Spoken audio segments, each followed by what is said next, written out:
నమస్తే, welcome to పొలిటెంట్ media. భక్తి భాస్కర ప్రేక్షకులందరికీ ముందుగా నమస్తే అండి. ప్రస్తుతం మనతో ఉన్నారు ప్రముఖ ఆధ్యాత్మికవేత్త బ్రహ్మశ్రీ వెన్నంపల్లి నిశాంత్ శర్మ గారు ఉన్నారు. మరి గురుగారితో మాట్లాడి మనకున్న ఆధ్యాత్మికమైన సందేహాల గురించి అడిగి తెలుసుకుందాం. నమస్కారం గురుగారు. మహాదేవతల్లి. గురుగారు, ఇప్పుడు తులారాశి వారికి నరదిష్టి అనుకోవచ్చు, ఆర్థిక సమస్యలు అనుకోవచ్చు, కొన్ని సమస్యలతో బాగా బాధపడుతూ ఉన్నారు. అసలు ఏ విధంగా ఉందండి తులారాశి వారికి ప్రత్యేకంగా చెప్పాలంటే? తులవుతో మధ్యత అంటే దీని అర్థము వీళ్ళ జీవితం ఎప్పుడైనా ఒక మధ్య స్థానంలోనే ఉంటుంది తప్ప అటు పైకి రావడము ఇటు కిందికి డౌన్ అవ్వడం కష్టం. కాకపోతే ఏంటి అని అంటే తులారాశి వారు అనుభవించే కష్టాలు ఏ రాశి వాళ్ళు అనుభవించరు. ఎందుకంటే ఆ విధంగా మధ్యత అది మధ్యస్థానంలో ఉన్నది. అటు ఎక్కువగా కాకుండా అటు ఇటు కాకుండా మధ్యగా ఉంటుంది అన్నట్టు. అది అంటే అది మధ్యలో ఉండేసరికి ఏమవుతుంది, గ్రహాలన్నీ పైనుంచి కిందికి నుంచి ఇట్లా తిరుక్కుంటా మళ్ళీ దీని దగ్గరికి రావాలంటే చాలా టైం పడుతుంది. కాకపోతే ఒక్కటేంటంటే ఈ తులారాశి వారికి శని మాత్రం వెంటనే నేను ఉన్నా అని చెప్పేసేసని వస్తాడు. వీళ్ళకు శనిగా శనేశ్వరుడు నేనున్నారా నీకు, వెంటనే నువ్వేం బాధపడకు అని అంటూనే ఉంటాడు వీళ్ళకి. ఎందుకనంటే అది మధ్యలో ఉంటుంది కాబట్టి వీళ్ళందరి దగ్గర పోవాలన్నా ఒక్కొక్క నక్షత్రానికి ఒక్కొక్క రాశికి టచ్ అవ్వకుండానే పోతాడు. ఎటు పోయినా ఈయనకు కొస మాత్రం తప్పదు, దాని ఛాయ కొసలు మాత్రం తప్పదు. తర్వాత ముఖ్యంగా ఇందులో మెకానికులు ఉంటారు తల్లి. మెకానికులు పడే కష్టము ఇంకా వర్ణాతీతం వాళ్ళకు. చాలా అసలు తులారాశి వాళ్ళకు ఒక్కొక్కసారి ఏంటంటే మెకానికులను చూసేసరికి మాకు చాలా బాధేస్తూ ఉంటుంది. ఒకటి వారి జీవితంలో ఎక్కడా లేనటువంటి కష్టాలు మొత్తం వాళ్ళకే ఉన్నట్టు, వాళ్ళ మైండ్ ఫీలింగ్ కూడా అలానే ఉండిపోతుంది. వాళ్ళు ఎంత చేయనివ్వండి, ఎన్ని పూజలు చేయండి, ఎన్ని వ్రతాలు ఆచరించండి, కాకపోతే ఏంటి ఒకానొక్క సందర్భంలో పీరియడ్ బాగుంటుంది కానీ అదే కష్టం ఉంటుంది. అంటే ఇప్పుడు మనము పంచాంగ శ్రవణం రాగానే రాజ్య పూజ్యము, అవన్నీ మనం అవమానము, ఆదాయం, వ్యయము, ఆదాయము ఇవన్నీ ఎలా అయితే చూస్తామో వారికి ఆ సంవత్సరము ఆదాయం బాగానే ఉంది, వ్యయం తక్కువగా ఉంది, రాజపూజ్యం ఎక్కువగా ఉంది, అవమానం తక్కువగానే ఉంది. అన్నీ బాగానే ఉంటాయి, కాకపోతే అలా ఉన్నాయి. ఉండేసరికి ఇక్కడ ఆదాయం ఉంది కదా అని పాపం వాళ్ళు ఎంత ఎదురు చూస్తున్నా అది రాదు. వీళ్ళకు ముఖ్యమైన సమస్య ఎక్కడుంటుందయ్యా అంటే సరిగ్గా తినడానికి కూడా సమయం దొరకదు.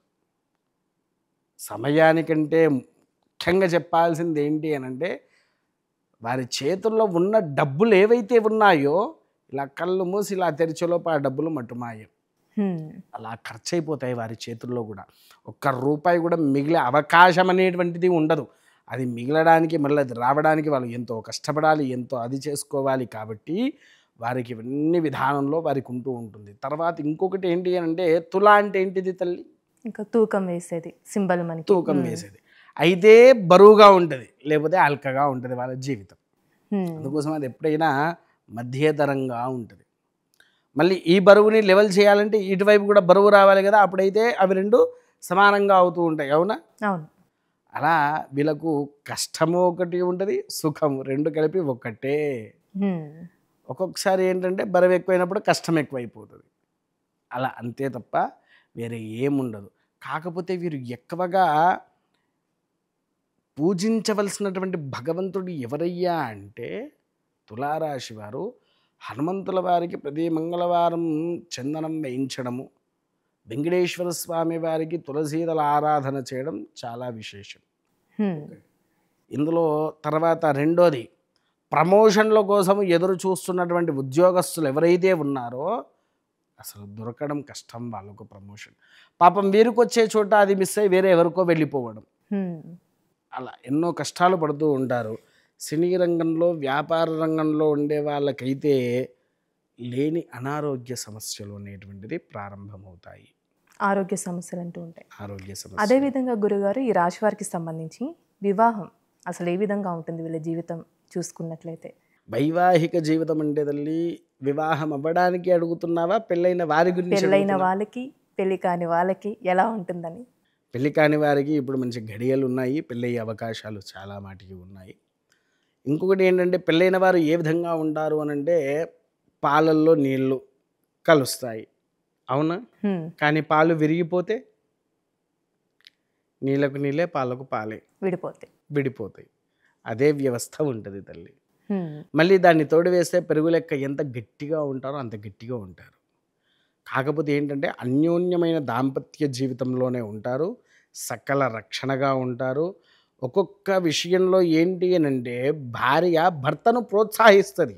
ఏమని? నీకు దేనికైనా నేనున్నానే, ధైర్యం పెట్టుకో, నువ్వు ఎవ్వరి గురించి కూడా ఆలోచించకు అనే ధైర్యము భార్య ఇచ్చేసరికి తులారాశి వారికి అద్భుతమైనటువంటి ఫలితం వచ్చి వారు ఏదైనా సాధించాలనే కుతూహలంతో ఏ పనైనా శ్రద్ధగా వహించి చేస్తూ ఉంటారు. హ్మ్. ఈ తులారాశి వారికి మెయిన్ అసలు కారణం ఏంటయ్యా అంటే వాళ్ళ భార్యనే ఒకటి. మళ్ళీ వీళ్ళు ధరించవలసినటువంటి బొట్టు లక్ష్మీ బృహస్పతి గంధము అని దొరుకుతుంది. అది సపరేట్‌గా దొరికిద్దండి? సపరేట్గా దొరుకుతుంది లక్ష్మీ బృహస్పతి గంధము.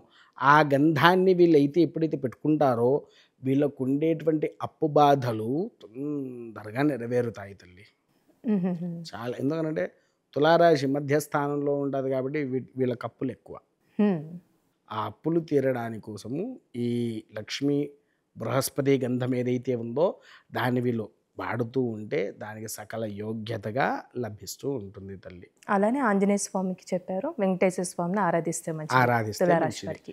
అది కూడా తులసీ దళాలను అర్పించి లేదా తులసీ దళాల మాలను తయారు చేసి వారికి అర్పించి అర్చనలు గావించుకుంటే అద్భుతమైనటువంటి ఫలితం వారికి లభిస్తూ ఉంటుంది తల్లి. చాలా చక్కగా తెలుసు గురుగారు. ధన్యవాదాలు. మహాదేవ.